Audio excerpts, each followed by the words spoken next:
For a moment, imagine what it feels like to be Jesus. You go to visit your friend's hometown and you quietly heal the two brothers' mother-in-law. And 20 minutes later, before you even finish eating dinner, the entire crowd of the town is around the outside of the door. And so you immediately get to work healing people. And they look into your eyes with such gratitude. You bring peace to their tortured inner lives. They love you. So you work late into the night. You can only get away to be by yourself at about 3 o'clock in the morning. Over time, because there are always more people to heal, you try to sleep a little less every night. Maybe you even spend less time eating or visiting with friends. This gift of healing might begin to feel like a curse. Every moment could seem like it had been stolen from a sick person who is suffering so much greater than the effort it takes to make them whole. So you think traffic is irritating now? Imagine how it would be if you knew that by driving on the shoulder to the Civic Center exit, you could save 20 people's lives. It would be far easier to feel impatient with the people who you are supposed to love. I believe in demons.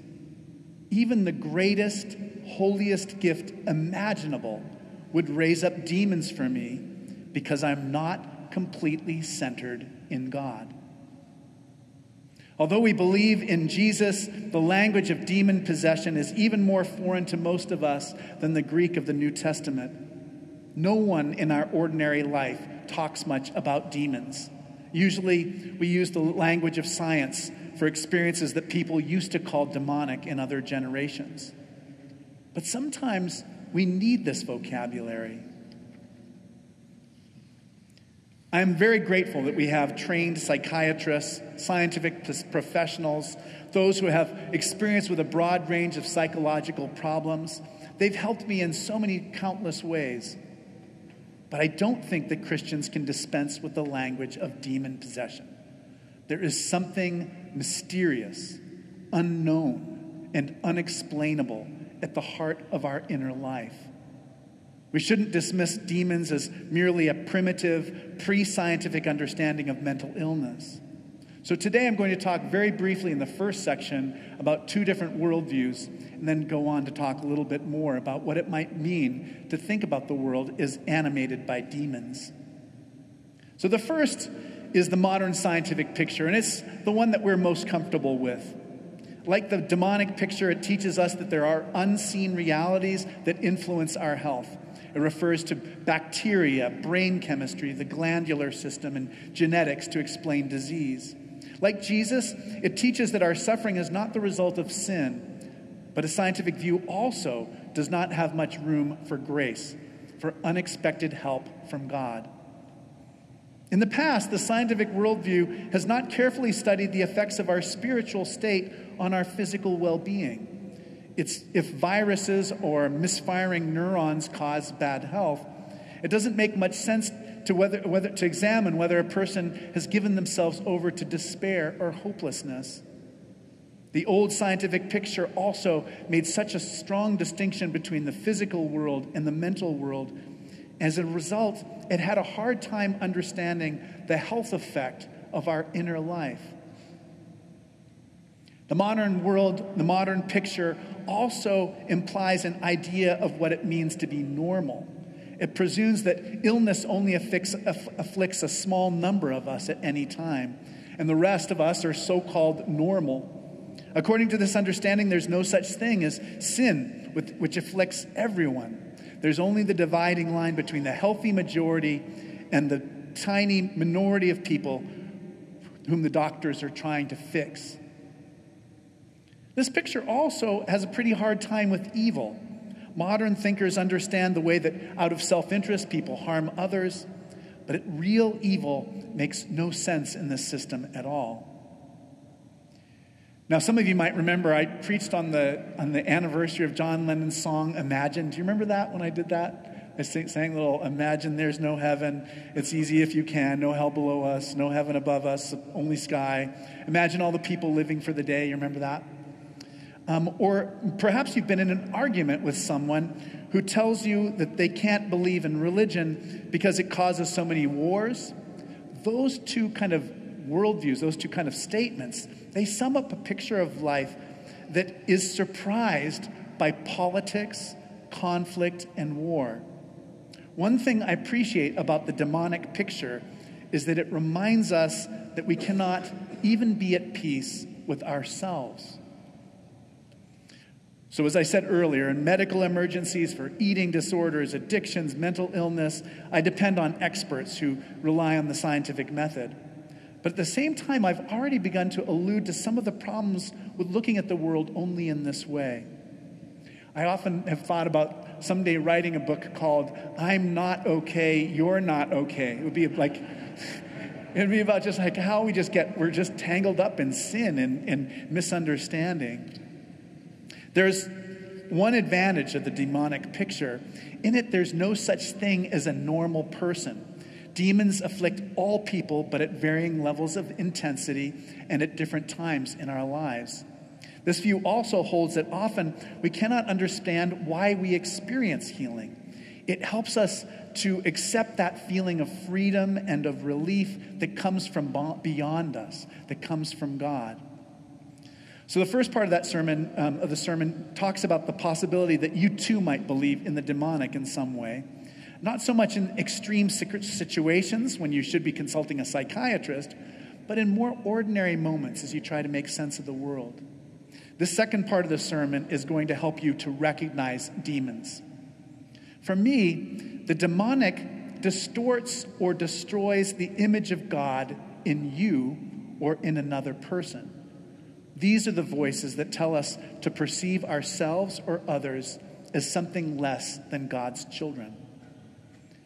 In the 4th century, Constantine became the emperor of Rome, and Christianity, after the Edict of Milan in 311, went from being an illegal religion, something that you could be killed for practicing, to being kind of a way that would kind of improve your social circumstances. It was kind of like a way of getting on the ladders to success. And it was hard for Christians to adjust in one generation to such a radical change of the circumstances.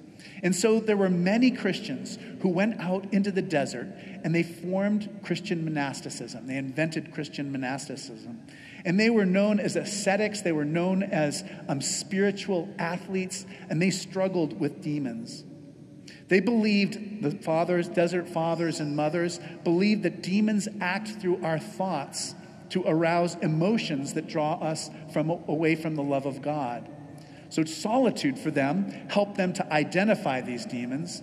Prayer, self-observation, and knowledge also help us to prevail against them. Evagrius Ponticus, who died in 399, writes about this battle. And this is my long quote in the sermon. So, here's a message from the 4th century. It's worth hearing, huh? The demon of acedia, boredom, indifference, also called the noonday demon, is one that causes the most serious trouble of all. He presses his attack upon the monk about the 4th hour and besieges the soul until the 8th hour. First of all, he makes it seem that the sun barely moves, if at all, and that the day is 50 hours long. Then, too, he inspires in the heart of the monk a hatred for the place, a hatred for his very life itself. In the movie The Greatest Game Ever Played, ghostly figures from the golfer's troubled childhood stand on the other edge of the putting green. We've all had something like that in our life, haven't we? Our demons are like this. They say, "You can't do this," or "You deserve what is happening to you," or "That teacher was right. You'll never amount to anything." Or "There's not much use in trying to be any different." Or "She should be the one who apologizes to you." To draw us away from God, a demon could say something as simple as, "I'm right." We fight these demons in the way that Jesus does, by relying on prayer and by silencing these voices through acts of love. So this brings us to the answer of the opening problem. If Jesus had so much power to heal, Why would he do anything else? When the disciples find him praying in a deserted place, he tells them, I have to move on to proclaim my message in the neighboring towns. His works of healing and casting out demons sometimes seem secondary to teaching people that they are God's children, that they can do this work themselves. The ministry of healing and casting out demons that this one man inspired 20 centuries ago is what 2.3 billion Christians are doing today. The author Chaim Potok's mother wanted him to be a surgeon. I think my mother would have been happy if I'd been a surgeon too. At least happier than being an Episcopal priest. But that's a story for another day. Chaim Potok's mother reasoned with him. She said that he could be well paid and save lives too. And he replied, I don't want to keep people from dying. I want to show them how to live. In this time when the demons of fear and uncertainty possess our country, when the demons are in the internet and even sometimes our church, we as Christians must show people another way. This means talking about the God of love to people who see a world with neither sin nor salvation in it. Alan Jones used to refer to something he called the believer's secret. The believer's secret. He calls this the lifelong process of exchanging our living death for God's dying life. It is per crucem ad lucem and per angusta ad augusta, through the cross to the light and through the narrows to the heights. To know that one is a sinner and at the same time to know that one is standing in the grace and love of God. It is this position that leads us to joy, the joy that is the mark of the believer. At Alan Jones's funeral a week and a half ago, we had a family reunion, a tribe of people who believe in a more generous picture of what it means to follow Jesus. We are this family, and the world needs us. We have a consciousness of sin and a kind of joy and an appreciation of beauty and a confidence in God's love that means that we do not need to always be setting everybody else straight. Pray. Pray for each of us, your brothers and sisters and siblings here and online and around the world, as we use these gifts to cast out demons, to bring healing to the world.